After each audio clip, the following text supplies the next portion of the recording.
public hangings.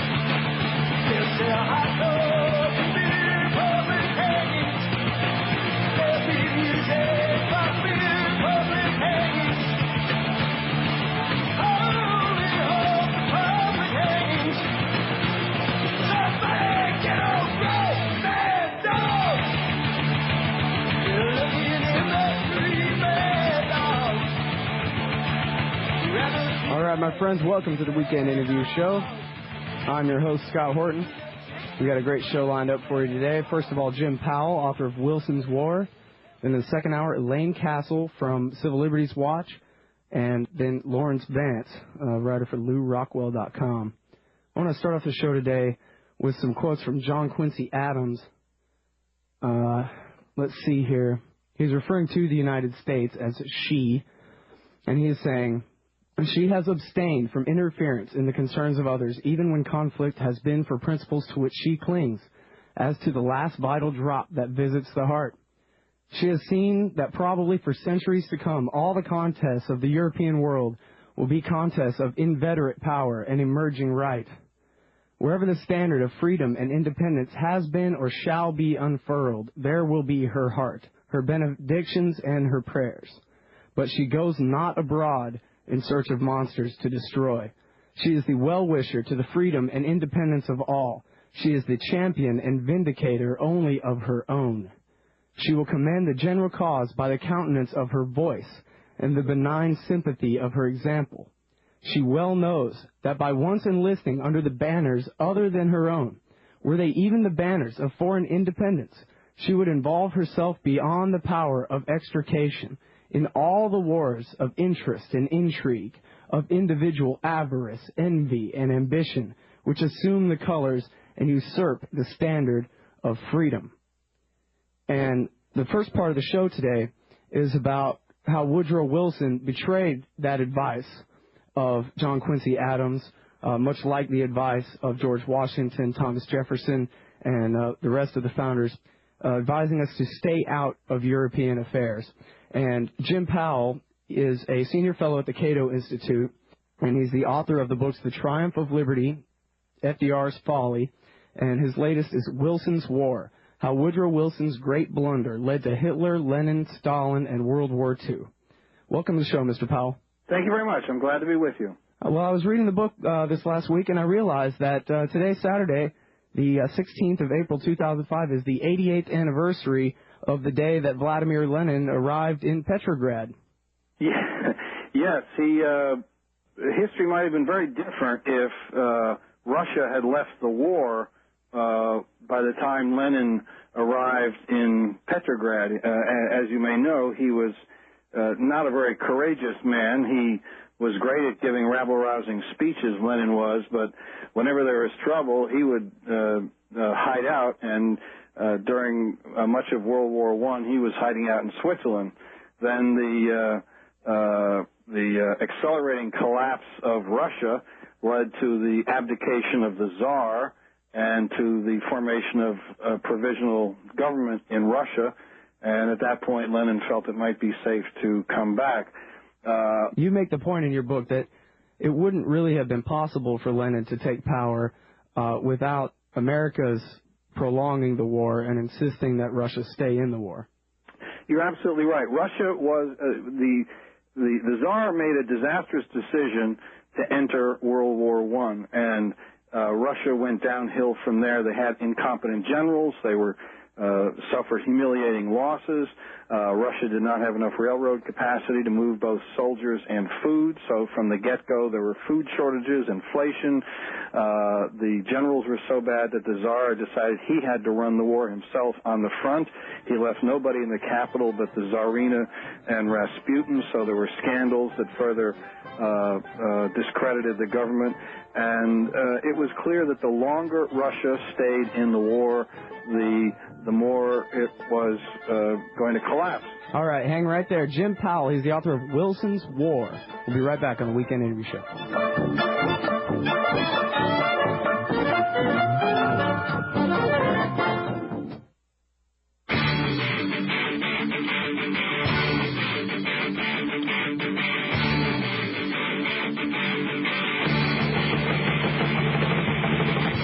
All right, my friends, welcome back to the Weekend Interview Show. I'm Scott Horton. The website is weekendinterviewshow.com. Keep all the archives in MP3 format for you there. I'm talking with Jim Powell. He's a senior fellow at the Cato Institute, and he's the author of a book called Wilson's War, How Woodrow Wilson's Great Blunder Led to Hitler, Lenin, Stalin, and World War II. Now, Mr. Powell, we sort of started at the end there because today's the anniversary of Lenin arriving in Petrograd for the re-revolution. But let's go back in time a little bit here. You make a point at the beginning of the book that, back in time a little further, I guess I should say. You make the point that the last general European war was Napoleon's reign of terror that ended in 1815, and how Napoleon's wars basically, in one way, they kind of taught the people of Europe that they really wanted to stay out of war, and they ended up avoiding another war like that for 100 years. But at the same time, Napoleon's wars also sort of set the stage for these consolidated nation states that were to, 100 years later, play out the biggest bloodbath in history. Can you explain a little bit about how Napoleon's conflicts kind of set the stage for what took place later on? Well, one thing that Napoleon's conquests did was to inflame nationalist passions, particularly in Germany.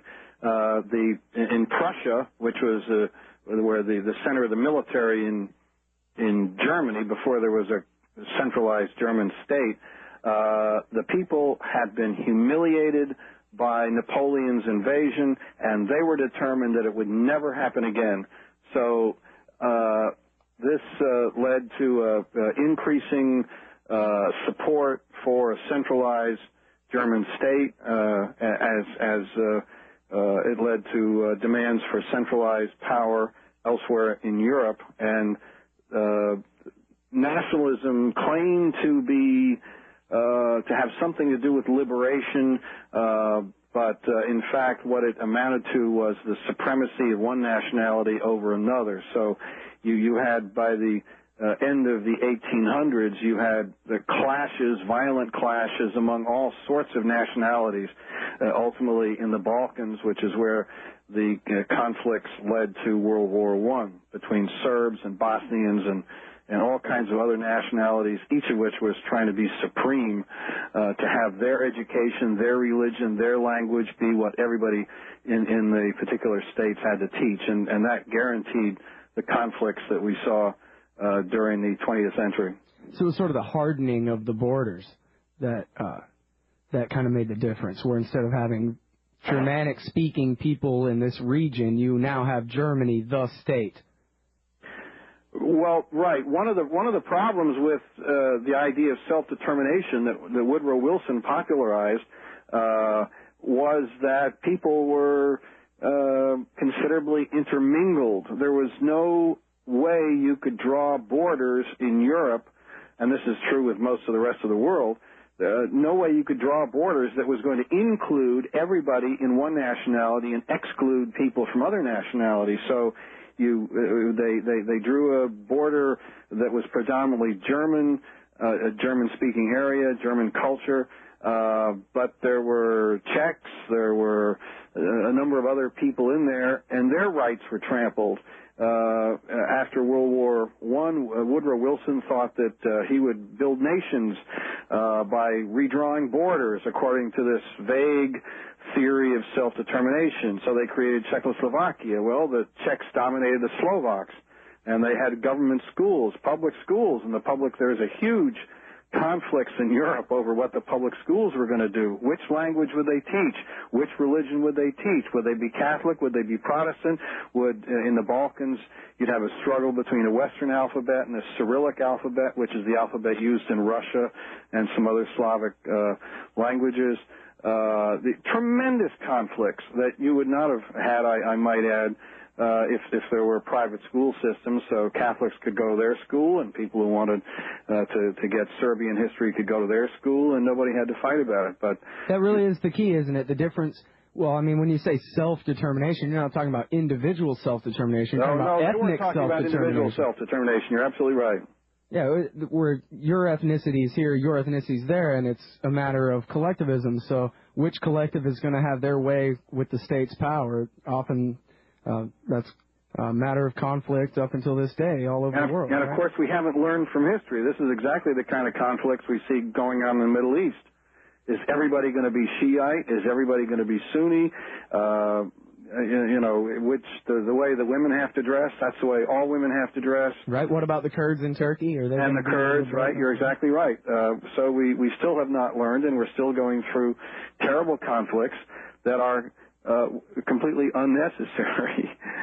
At the beginning of the book, you also have a very interesting little summary of the expansion of basically the English ideals of individual liberty and free markets, and how that spread like wildfire and brought peace with it throughout Europe, and how then at the same time as the free markets were spreading, the intellectuals were gathering together to try to repudiate the free markets and blame the capitalism for their problems. How does that play into the build-up to World War I? Well, you raise a very good point. During the 1500s, 1600s, 1700s, there have been terrible religious wars in Western Europe. Should everybody be forced to be Catholic, or should everybody be forced to be Lutheran, or should everybody be forced to be Calvinist or some other breakaway Protestant sect? There were religious wars because it was feared that if individuals were permitted to choose their religion, then there would be chaos. And in exactly the same way, there was a belief that unless the government enforced monopolies, have a monopoly trading company, monopoly schools, and so on, there would be chaos. You can't have people choosing their schools, choosing whom to do business with, what to import. That would just be unimaginable chaos. And it led to wars because if you're a Protestant, either you're going to submit to all Catholic rule, or you're either going to fight it or be crushed. And the same thing is true in the economic sphere. So there were these terrible wars for 2 or 3 centuries until in Western Europe people finally concluded that it really wasn't worth it to have all this killing. There had been such unimaginable killing, millions killed during the 30 Years' War in the 1620s and 30s, 40s in Europe. They finally just said it's really better to have a regime of toleration where you go your way and I'll go my way, and we don't have to fight about any of it. Well, they're still going through that kind of process in much of the world, most dramatically in the Middle East. They're basically in the 21st century where the West was 300 or 400 years ago. And unfortunately, these are not things that can be readily explained to people. They really have to, unfortunately, they have to find out for themselves after a lot of killing that, there's a better way to do it. But right now, they're all still trying to dominate one another. Well, and as the European empires basically had these mercantilist systems like the British East India Company and that kind of thing, as much as they were liberalizing, the mercantilist aspects were still there really in Europe. And you say in your book that the trade alliances ended up being, like if there was a particular free trade agreement between 2 or 3 European nations and a different agreement between 2 or 3 others, that really those trade agreements from the trade war kind of spilled over into military alliances, and really the setup for World War I came from the trade wars of the 19th century. Right. We had learned that it was better to have a separation of church and state, and it took a little longer to learn. We still haven't learned it completely, that we're also better off having a separation between the economy and the state, so that the best situation is what we did have in the mid-19th century, a policy of laissez-faire, where we had substantial freedom of movement of people, goods, and capital. People could travel freely. They actually didn't have passports in many countries during the 19th century. There was freedom of trade in Western Europe by the 1860s, 1870s. There were no restrictions on investment, so there was no reason to have resentment because of borders. The people on one side of a border got the same treatment as people on the other side of the border. You weren't discriminated against. You didn't have any reason to dislike people in one country because they were refusing to take your goods or whatever it might be. So you did not have economic conflicts becoming political conflicts and the basis of some kind of fighting. Well, and it comes back to, I guess, what you said before about really the belief among certain people that the state must take control of whatever it is, that it would just be chaos, like you said, to let people educate themselves or choose what they want to buy or sell. Right. That many people still, in the back of their mind, they just imagine buildings on fire if people were to be free, right? Right. One of the major issues of my book, Wilson's War, is that the United States has done very well defending itself. But we get in trouble when we get into wars that are unrelated to national defense. Here we had Woodrow Wilson, who was probably one of the best educated presidents we've ever had. He was a former president of Princeton University. He was a governor of New Jersey. He was the author of many well-regarded books on American history. So he was supposedly a smart guy, and he got the United States into World War I, as he put it, to make the world safe for democracy. Well, maybe that was his problem, was he was so smart that he was sure he was so smart that he could pull it off. Well, you're probably right. You know, a little knowledge and a little college are dangerous things. All right. Smart. Jim Powell, he's the author of Wilson's War. We'll be right back.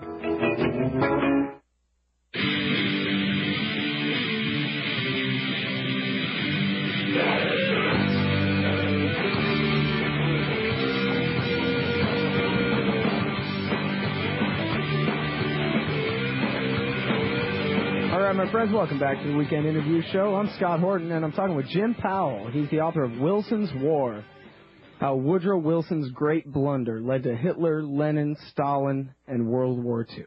Okay, so really quickly, World War I, 1914 through 18, went basically like this. The Archduke of Austria, Ferdinand, was assassinated in Serbia. So the Austrians threatened the Serbs and said, you better turn over the Black Hand assassins who did this. And they went to the Germans, and the Germans assured the Austrians that they would back them up no matter what. Well, the Serbs went to their friends, the Russians, and said, hey, you guys will have our back, right? And they said, yeah, sure. So then the Russians said to the French, hey, if we have trouble with the Germans and the Austrians, you guys going to live up to your alliance, right? And the French said, yeah, no problem. Well, the English, they had kind of a off-the-record agreement, but they had also promised that they would defend the French and the Russians. And so, based on the assassination of one guy, Western civilization, as William S. Lynn says, put the revolver to its head and blew its brains out. And millions of people were killed. And my question to you, sir, Mr. Powell, is what did any of this have to do with the United States, and how and why did Woodrow Wilson get us involved in this European disaster? Well, this really had nothing to do with the United States, certainly in the sense that there were no threats. There was no threat to the United States. A German minister did send the inflammatory Zimmerman telegram that inflamed American opinion. In that telegram, which was directed to Mexico, he suggested perhaps an alliance between Mexico and Germany and maybe Japan to get back some of the territory that the United States had seized from Mexico in the 1840s and 50s. How real was that danger? Oh, there wasn't any danger at all, because the British Navy had the German Navy bottled up in ports. The German Navy was enforcing a very tough blockade on Germany that prevented Germany from getting weapons, ammunition, food. 1916, 1917, the Germans went through what were called turnip winters. They were getting no imported food. Their potato crop failed, and their staple food were turnips. And they were suffering what one might expect from nutritional deficiencies. So not much chance of them helping the Mexicans invade Southern California. They had no way of invading England. They certainly had no way of invading the United States, and at the same, there were so many millions of soldiers killed on both sides. The Germans at that time, 1916 and 17, were drafting old men and young boys to go in the trenches because they'd already slaughtered so many, men from the normal draft ages. So they were getting desperate. The country was hungry. The Germans were putting down mutinies. That's why it was the failure of the German Navy that led the Germans to conclude they ought to try submarines. And people thought, oh, the submarines are terrible. They're a secret weapon. It's unfair. Winston Churchill and the British were developing submarines. It was just another tool of warfare. And the German submarines did disrupt British shipping for a while, shipping going to England for a while. But then in May of 1917, the convoy system was introduced, and that was pretty much the end of the effectiveness of German submarines. From May 1917 to the end of the war, 99% of shipments got through to England.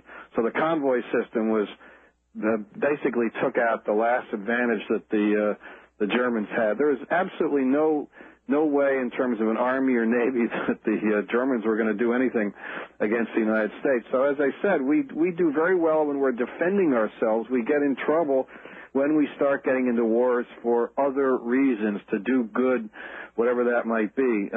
And Woodrow Wilson wanted to play on the world stage. He claimed he was going to make the world safe for democracy, but what he did was to break the 3-year stalemate on the Western Front, where neither side was able to gain much of an advantage. Neither side could dictate terms to the other.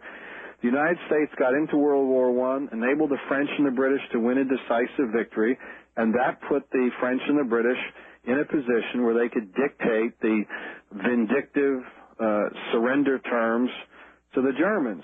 And that led to the bitter nationalist reaction in Germany that generated political support for Hitler. Okay, now let's hold off on the rise of Hitler and Lenin for a bit. I just want to finish up this half hour with actually talking about the war itself.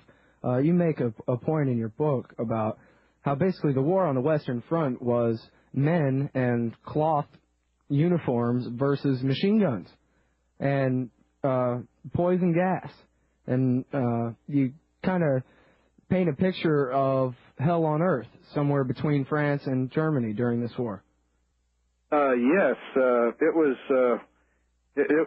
a mindless slaughter. The one reason for the stalemate was that the defenders had the advantage. If you just stayed in a trench and were protected in the trench, substantially protected in the trench, and with a machine gun, you had the advantage over anybody who was going to try to come out of their trenches, cross the no man's land toward the machine gun fire, protected only by their cloth uniforms. The generals just didn't know what else to do except to throw more men over the trenches, and the French especially, the British too, wanted American soldiers to come out of the trenches under French and British command. They were trying to break up American command units. Most American soldiers came over to the front in British ships, and the British were trying to have some men from this division go in this ship, and some men from the same division go in another ship. Right, hold it right there, Ms. Powell. We'll be right back, everybody, with the author of Wilson's War, Jim Powell. You're listening to the Republic Broadcasting Network, because you can handle the truth.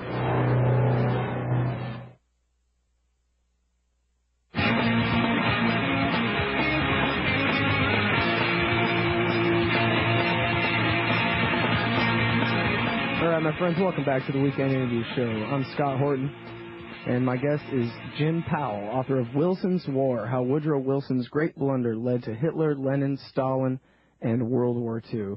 And it's great to read a history book written by an author who has an understanding of Austrian economics, so that I don't have to go, okay, to the next page and just look for the good stuff. This guy actually understands how liberty works, and at the same time, it's a great history book.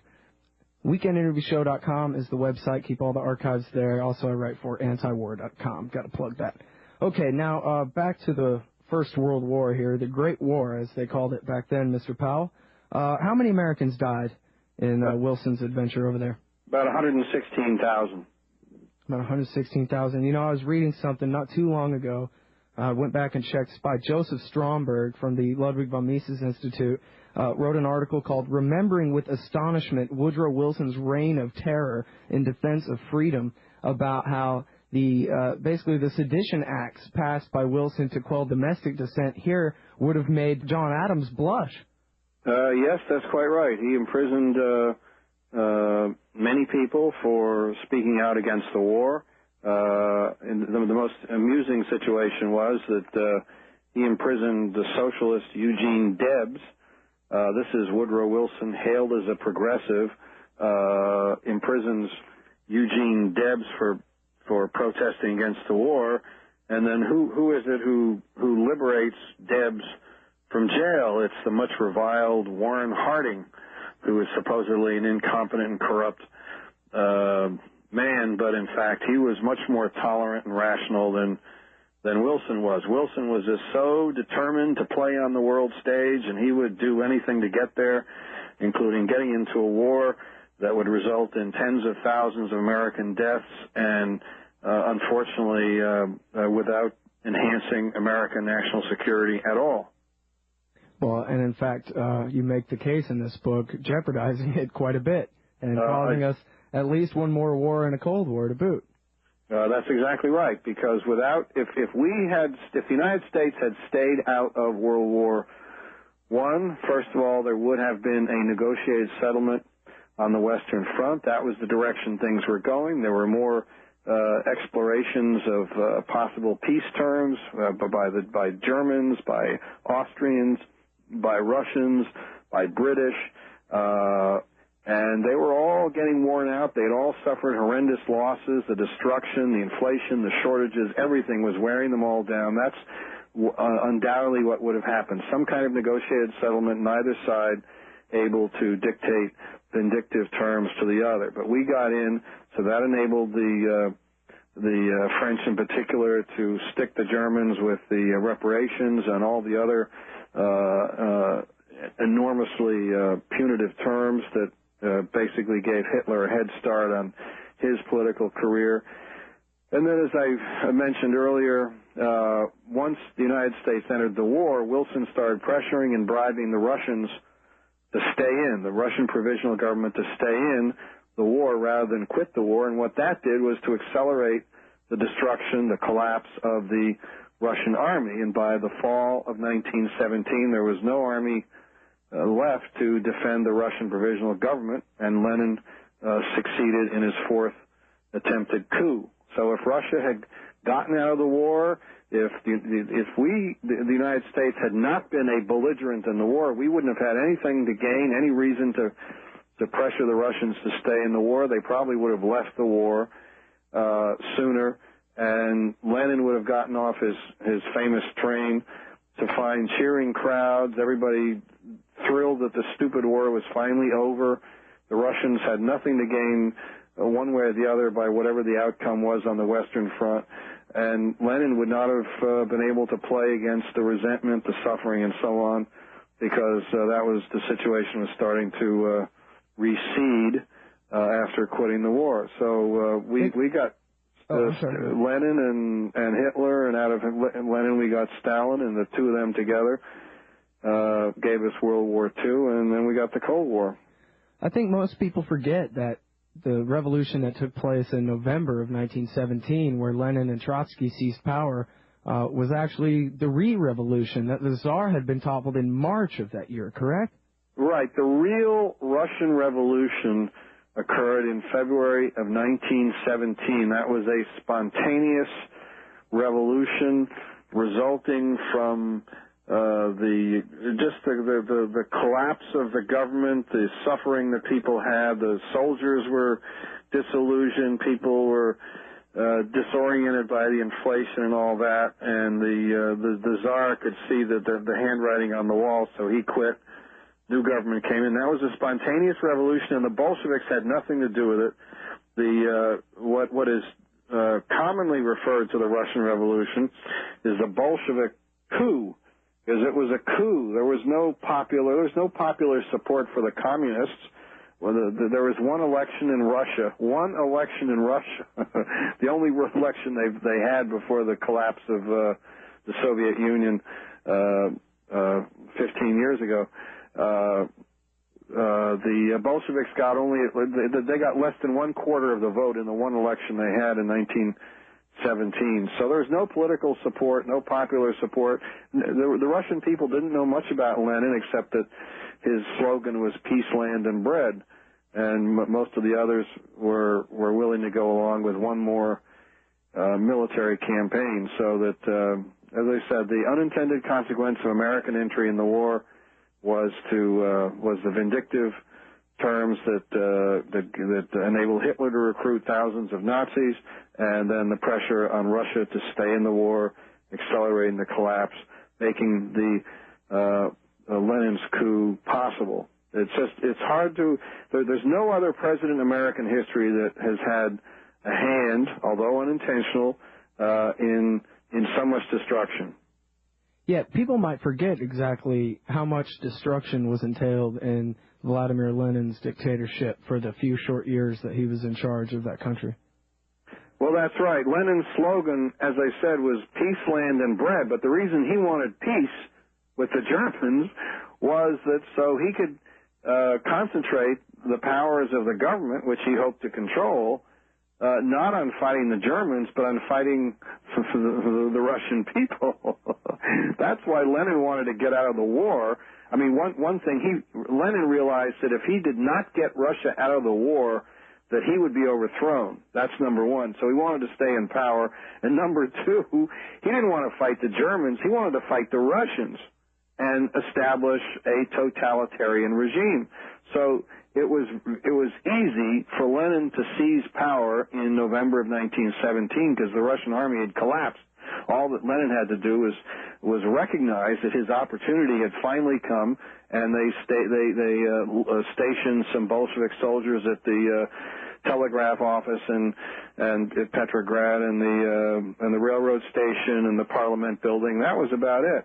After that, of course, came the Russian Civil War, the struggle for control of the entire country, and 5 million people were killed in that. And all because the war was prolonged, or at least Russian involvement in the war was prolonged by American entry into the war. That's right. Wilson was playing an international war game, and he knew very little about it. Even if he had been competent, and he was clearly incompetent. He was thinking about what he wanted. He was not giving any thought to the situation in Russia, which was chaos. He was thinking about what he wanted, and so it shouldn't, in retrospect, have been surprising that the consequences were completely different than what had been, and vastly worse than anybody would have imagined at the time. Okay, now I want to put off talking about the rise of Hitler and the Nazis in Germany for a moment to discuss another, I think, lesser-known result of the unconditional surrender of Germany and Austria and the Ottomans in World War I, and that is that the British and the French, their empire, or I guess you say in your book, the British Empire itself expanded by 1 million square miles, and the French Empire, of course, expanded as well, and the modern nation-states that we know of, Jordan, Lebanon, Syria, Iraq, Saudi Arabia, all these countries were drawn by the British and the French after World War I, right? That's right. Woodrow Wilson was talking about going to war to promote self-determination of nations, choice of peoples of their own government. But among the principal consequences of the war was the expansion of the French and British colonial empires because they were on the winning side.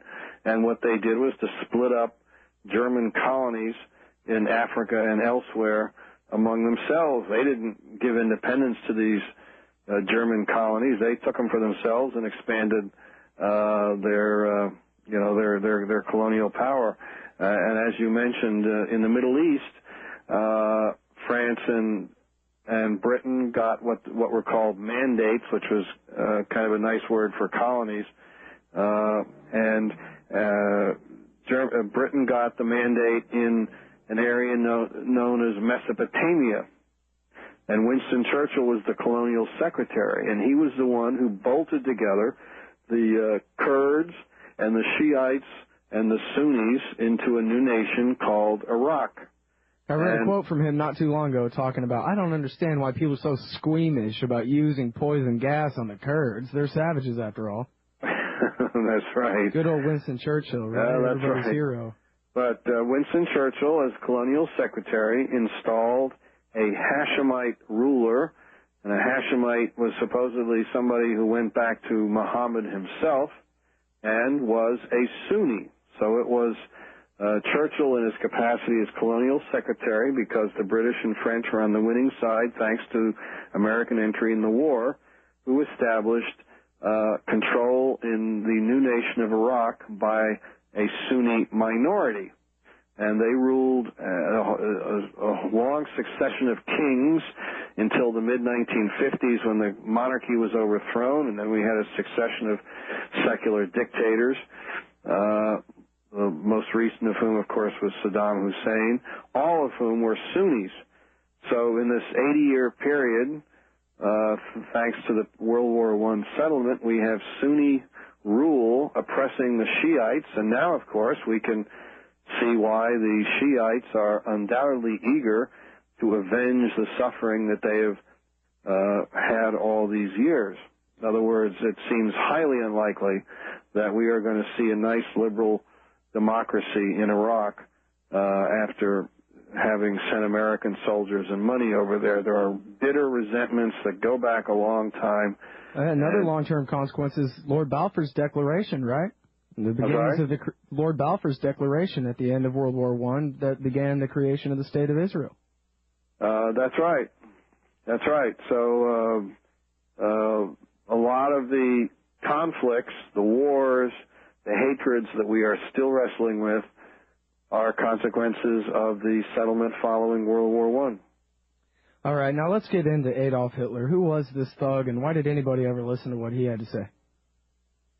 Well, he was, as you know, he was an unsuccessful artist, and if we had stayed out of the war, he probably would have been an artist assistant for somebody. But because the surrender terms in the Versailles Treaty had humiliated the Germans, and going back a bit, the armistice itself immediately discredited German democracy, because Wilson did not want to deal with the Tsar or the generals, and they could see that whoever signed the armistice was going to be hated in Germany. So the Tsar abdicated. The Kaiser, you mean? I'm sorry? The Kaiser? The Kaiser, yes. Right, the right. Kaiser. We're getting our autocrats mixed up here. It's okay. The Kaiser abdicated, and the generals quit, and a democracy was formed. So it was one of the Democratic politicians who signed the armistice. Well, that immediately discredited German democracy. One of the terms in the armistice was that the British hunger blockade would continue, even though the Germans had stopped fighting and German children were starving to death. And it was, again, one of the German Democratic politicians who had to sign the Treaty of Versailles. One of the terms of the Treaty of Versailles were the huge reparations. What France wanted was to have Germany pay the entire cost of the war.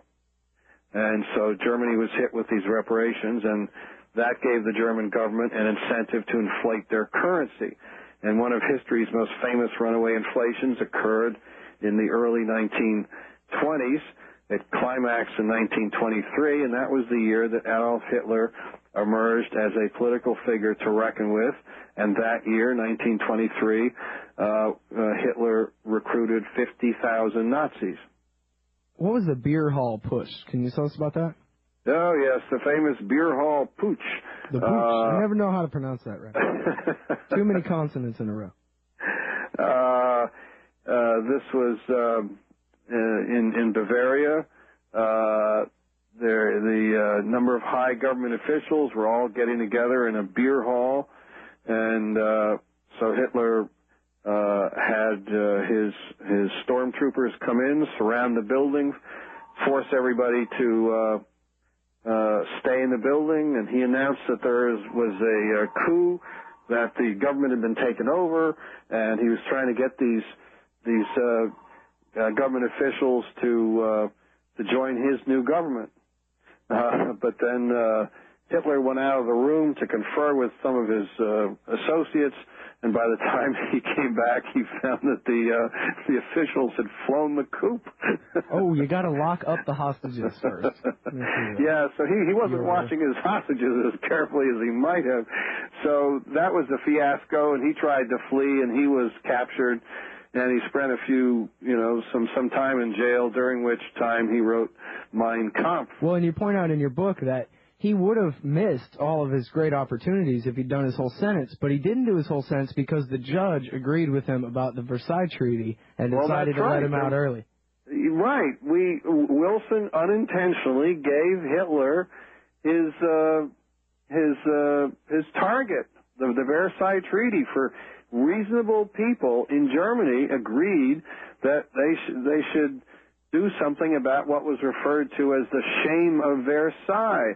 And the runaway inflation that climaxed in 1923 devastated everybody, and not just the soldiers who were on the front, old and young, widows, married people, business people, lawyers, but everybody was struggling to keep up with this inflation, where housewives would go to the factories and get their husbands' pay, which often would fill a wheelbarrow full of worthless paper money, and they would rush to stores to buy pots and pans or chickens or anything tangible to get rid of the paper money. And it says in the book that Adolf Hitler began every speech denouncing the traitors of 1918 who had accepted those terms. That's right. It's the Weekend Interview Show. We'll be right back with Jim Powell, author of Wilson's War.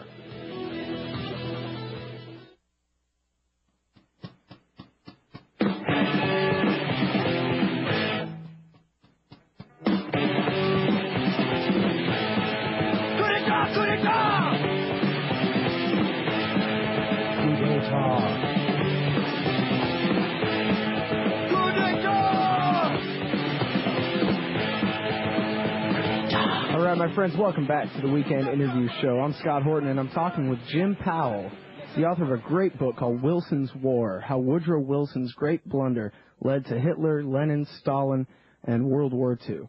Wish I'd written it. It's awesome. And now, in wrapping up here, I want to mention real quick, we kind of passed this up earlier in the show, and it's sort of off the point, but you do bring up in your book that Colonel Edward Mandell House had arranged with the British in secret meetings in the fall of 1915. He had promised them American entry into the war. And, of course, Wilson ran a campaign for re-election throughout the year 1916 on the slogan, "He kept us out of war." It's your assertion, sir, that he had been planning to get us in for 2 years? Well, Woodrow Wilson was an Anglophile, and he always wanted to help the British as a way of getting the United States into the war. He certainly didn't think more than one step ahead to anticipate what might all this have led to. So I don't think he really thought too much about anything. He wanted to be on the British side, and he wanted to play on the world stage. I think that's about all he was thinking about. And the fact that it led to, that the British had this secret alliance with France, and Britain got in because of the secret alliance with France. And because it was secret, it had no deterrent effect on the Germans. I'm talking about right before the war escalated the way it did. So there was incompetence on the British side on the part of Foreign Secretary Edward Grey, who was running this secret alliance. And Winston Churchill defended the secret alliance, saying if it were not secret, then everybody in Britain would have opposed it. And so Wilson was trying to keep his deal with British secret too. Right. Well, okay, and now in the last few minutes here, wrapping up, getting to World War II, we've covered how basically because of Wilson, Lenin had the opportunity to seize power and create the Soviet Union. Hitler had the opportunity to maneuver himself into the Chancellery in Germany. And so they both decide they're going to split up Poland, and World War II breaks out. And so now the U.S. is in a position of building up the Soviet Union in order to fight the evil Nazis. And then we have to have a Cold War against the Soviet Union, where we, again, start meddling in the Middle East again, and with Mossadegh in Iran, and with supporting the likes of Saddam Hussein in Iraq. And, you know, basically here we are dealing with Woodrow Wilson's failure in 2005. Yeah, you spend a lot of time cleaning up messes that are the unintended consequences of previous wars that we got into or that other people got into. And really the best policy is to defend America, protect America against terrorism, but stay out of other people's wars. Don't try to build other people's nations, and be open to the world in terms of immigration, trade, investment.